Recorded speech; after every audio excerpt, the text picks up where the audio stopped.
भारत के संविधान के बारे में सबसे बुरी बात तो यह है कि इसमें कुछ भी भारतीय नहीं है। भारत के संविधान के बारे में सबसे बुरी बात तो यह है कि इसमें कुछ भी भारतीय नहीं है। यह आपके नेता ने कहा था, जिसकी आप पूजा करते हैं। Speaker sir, I described in my first speech the idea of a battle taking place. I described the Mahabharata, described Kurukshetra. There is a battle taking place today in India. And on this side are the defenders of the idea of the Constitution. And from each state we have one.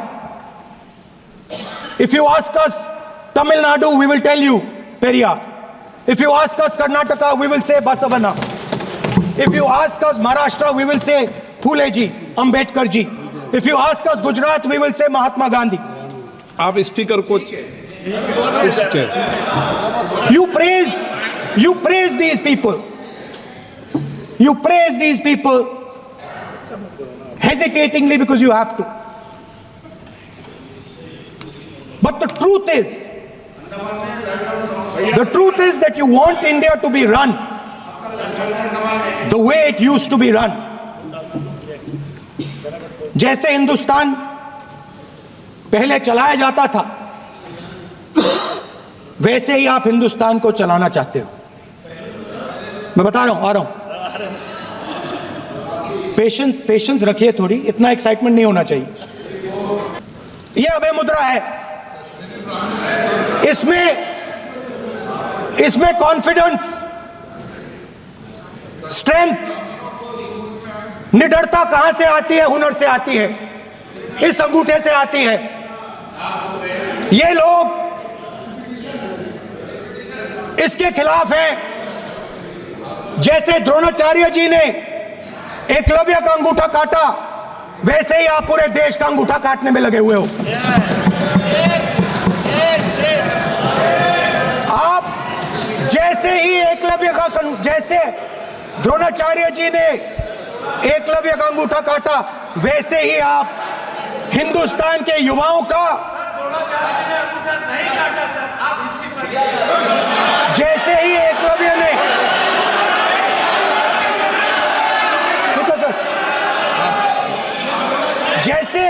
जैसे एकलव्य का अंगूठा काटा गया, वैसे ही आप हिंदुस्तान के युवाओं का, सबका अंगूठा काटते हो। विपक्ष के साथियों ने अपने भाषण में हमें आरक्षण विरोधी कहा, संविधान विरोधी कहा, हमें देश विरोधी कहा, लेकिन इन्हीं के 3 प्रधानमंत्रियों का जो वाक्य है वो इस सदन में हम पेश करना चाहेंगे। सबसे पहले जवाहरलाल नेहरू जी ने 1961 में लिखा था, I do not like reservation in any form, especially reservation in jobs. I am against any such step that promotes inefficiency and takes us towards mediocrity.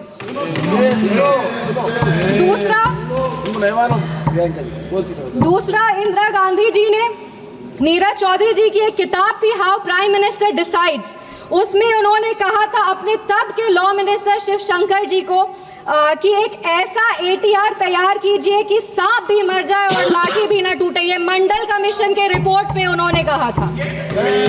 तीसरी राजीव गांधी जी ने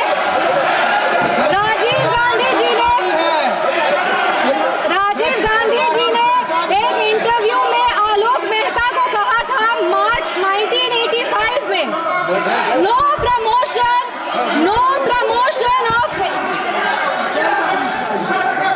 राजीव गांधी जी ने एक इंटरव्यू में जर्नलिस्ट आलोक मेहता को कहा था मार्च 1985 में कि no promotion of idiots in the name of reservation, and that promoting idiots in the name of reservation would harm the entire country. ये इनके 3 प्रधानमंत्री थे और देश 37 साल इनके प्रतिनिधित्व में था और इन्हें लगता था कि आरक्षण से इस देश में सेकेंड ग्रेड सिटीजन आते हैं। कांग्रेस को माफी मांगनी चाहिए इस पर। आप बात करते हैं सेक्युलरिज्म की, आप बात करते हैं सेक्युलरिज्म की तो एक आंकड़ा भी पेश करेंगे। जवाहरलाल नेहरू जी के कार्यकाल में 16 राज्यों में 243 सांप्रदायिक दंगे हुए। इंदिरा गांधी जी की कार्यकाल में 15 राज्यों में 337 सांप्रदायिक दंगे हुए और राजीव गांधी जी के कार्यकाल में 16 राज्यों में 291 सांप्रदायिक दंगे हुए। ये कैसा सेक्युलरिज्म का परिभाषा है, हमें तो समझ नहीं आता। एक और बात कहेंगे, कहानी सुनाएंगे। 1984 में जब सिख रायट हो रहा था, 1984 में जब सिख रायट हो रहा था तो एक सिख समुदाय के व्यक्ति एक दलित नेता के घर में रक्षा पाने के लिए गए थे, एक पनाह मांगने गए थे। उस दलित नेता के घर को जला दिया गया था। वो दलित नेता कोई और नहीं, हमारे पार्टी के संस्थापक श्रद्धेय रामविलास पासवान जी थे, जिनके घर को 1984 में जला दिया गया था। अब बात करते हैं संविधान की और सेंटर स्टेट रिलेशन की, तो बता दें कि इंदिरा गांधी जी की कार्यकाल में 11 साल में 35 बार राष्ट्रपति शासन लगाया गया। एक महिला, एक युवा और एक दलित सांसद होने के नाते हमें गर्व होता है कि हमारी सरकार एक ऐसी सरकार है जिसने संविधान के उसूल को अटल रखा है। हमारी सरकार ने संविधान को मजबूत करने का काम किया है। एक सेकंड 2 मिनट बस खत्म करें। पिछड़े आयोग को संवैधानिक दर्जा हमारी सरकार ने दिया।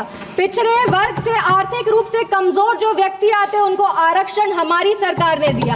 इनके पास महिला प्रधानमंत्री थी, पर हमारे प्रधानमंत्री ने नारी शक्ति वंदन अधिनियम ला करके 33% आरक्षण दे करके महिलाओं के आवाज को अगर मजबूती किसी ने दी है तो वो हमारे यशस्वी प्रधानमंत्री श्री नरेंद्र मोदी जी। एक मिनट, एनडीए की सरकार ने बिहार में हमारे प्रधानमंत्री, हमारे माननीय मुख्यमंत्री श्री नीतीश कुमार जी और हमारे पार्टी के राष्ट्रीय अध्यक्ष श्री चिराग पासवान जी के नेतृत्व में संविधान के सभी प्रावधानों को मजबूती से वापस लाए हैं और यही प्रयास करते हैं कि संविधान को अपना प्रेरणा मानकर योजनाएं बनाए जो हर वो नागरिक तक पहुंचे जो जरूरतमंद है। अंत में अपने वाणी को 4 पंक्ति पढ़ के बैठ जाओ दादा, 4 पंक्ति बैठ जाओ दादा, 4 पंक्ति पढ़कर अपने वाणी को विराम देंगे। हर रंग को खुद में समेट कर जो बेखौफ खड़ा है, जाति और धर्म के दायरे से जो आगे बढ़ा है, नैतिक निष्पक्ष समावेशी संविधान ही है वो जो 75 वर्षों बाद भी सहज खड़ा है। धन्यवाद। जय हिंद, जय बिहार।